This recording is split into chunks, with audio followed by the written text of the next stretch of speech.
Malawi Today. Iyi ndi nkhani imene tikungofuna tikudziwitseni mwachidule kwambiri, nkhani yokhudzana ndi ripoti la ndege. Spika wa nyumba ya malamulo walengeza mnyumbayi kunena kuti sopano kafukufuku uja akuyenera kuti ayambike. Kafukufuku wa ndege imene inapha malemu South Chilima ndi anthu ena okwanira 9.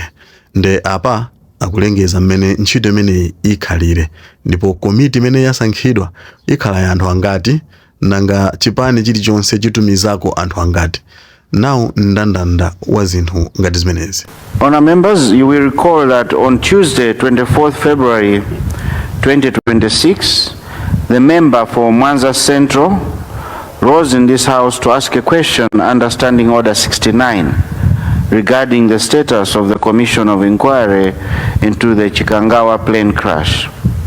The question sought clarity on the progress of investigation into the tragic incident of 10th June 2024, which claimed lives of the former Vice President of the Republic of Malawi, Right Honorable Dr. Saulos Klaus Chilima, and 8 others.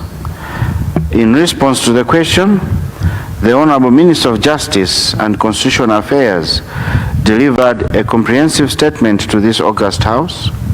The Minister reported that despite previous inquiries, including those conducted by a commission of inquiry appointed by the former head of state and the German aviation experts, significant gaps and inconsistencies remain, leaving unanswered questions and public trust compromised. The Honourable Minister informed the House that His Excellency the President, Professor Arthur Peter Mutharika, has taken note of the concerns. Importantly, the Minister conveyed that the President, acknowledging that this House represents the collective will and neutrality of all Malawians, directed that the National Assembly should conduct a fresh inquiry into the Chikangawa plane crash.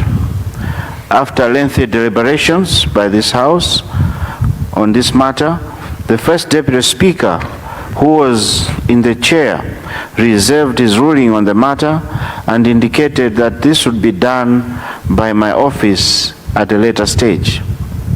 Honourable members, in considering this matter, my office examined the proposals made by this august House and also consulted with the business committee to map the way forward. I will therefore proceed to guide the House based on my consultations and indeed the provisions of the Constitution and our own standing orders.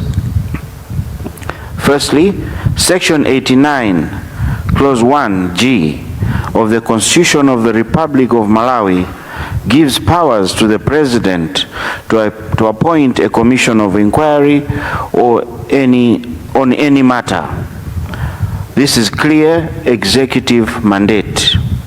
Furthermore, Section 88(2) obligates the President to provide executive leadership in the interest of national unity by seeking a mechanism that guarantees neutrality and public confidence.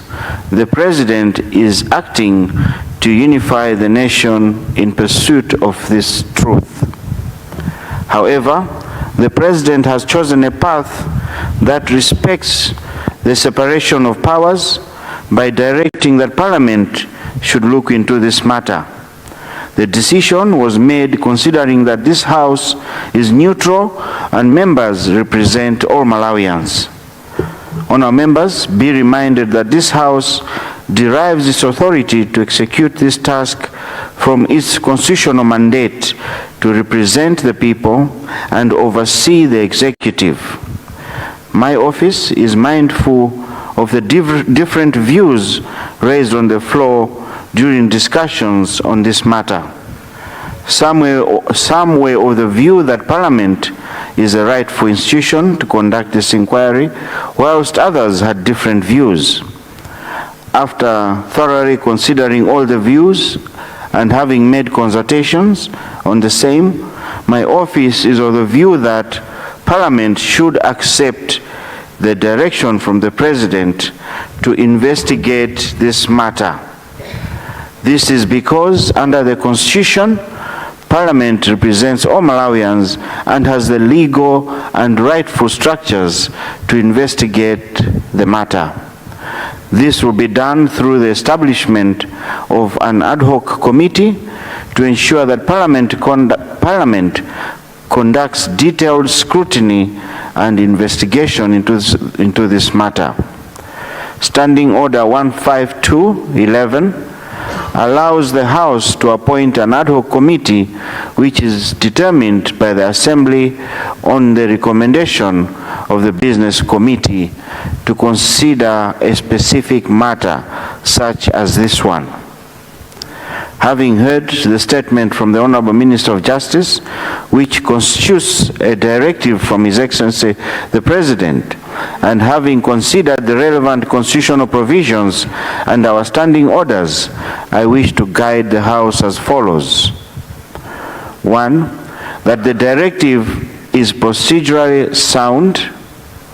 The President has acted within the powers conferred upon him by Sections 89(1)(g) of the Constitution of the Republic to seek a fresh inquiry. In referring the matter to Parliament, he is upholding the spirit of Section 12(c) of the Constitution, which recognizes the importance of transparency and accountability in governance. 2. The House has the mandate to act. The request for Parliament to establish a commission of inquiry aligns with our constitutional role as the voice of the people. The shortcomings in the previous inquiries, as highlighted by the Minister, necessitate a fresh approach that commands the trust of all stakeholders. Therefore, this House is best placed to provide that neutrality. 3. In this regard, pursuant to Standing Order 152/11, I direct that the matter of fresh inquiry into the Chikangawa plane crash be handled by an ad hoc committee.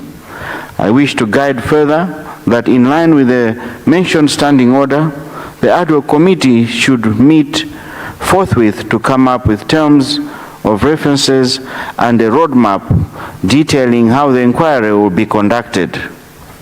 The TORs must be broad enough to review all previous findings, address the said gaps and inconsistencies identified by the Honorable Minister of Justice and Constitutional Affairs, and ensure a transparent process that brings closure to this issue.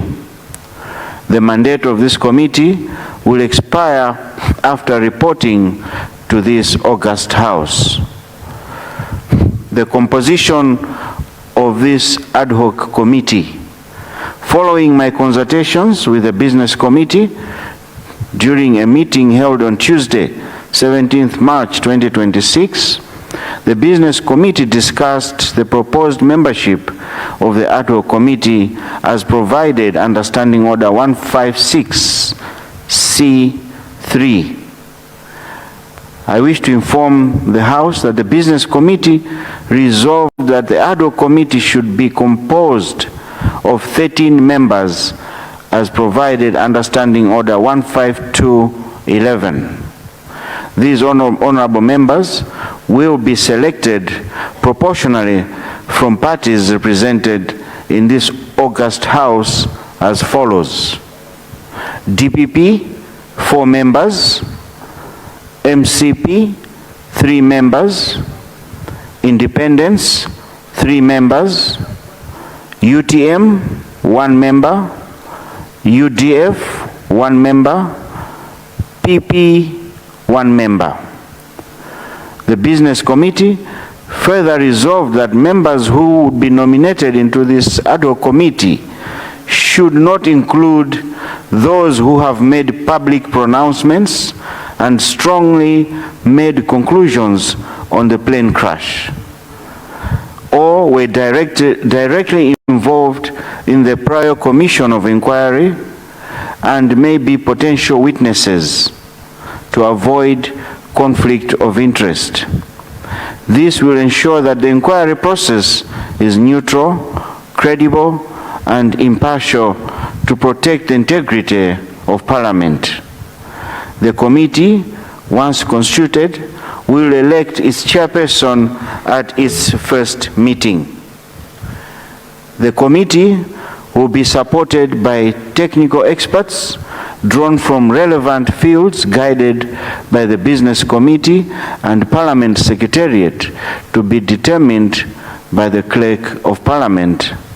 And furthermore, the Business Committee agreed that the ad hoc committee should conclude its work within 90 days for reporting to this august House. The report is expected during the next meeting of Parliament. In addition, the ad hoc committee is expected to provide regular updates to the Business Committee through my office every month in order to track progress of the committee on the inquiry process. Finally, I wish to state that the establishment of this ad hoc committee is not an interference into executive powers, but a testament to the maturity and transparency of our democracy. It reflects the President's confidence in this august House and our collective responsibility to safeguard the national interest. May I now request all party whips to submit names of proposed members from their respective parties to this ad hoc committee to my office before the close of business today. Independent members who wish to be part of this committee should submit their requests to my office for consideration. I so rule.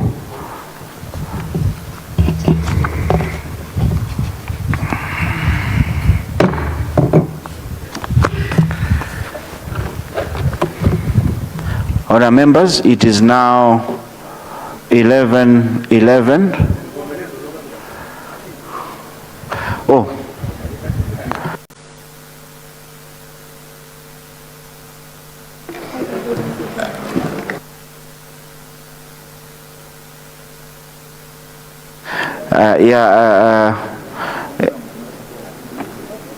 We will start with the Leader of the House.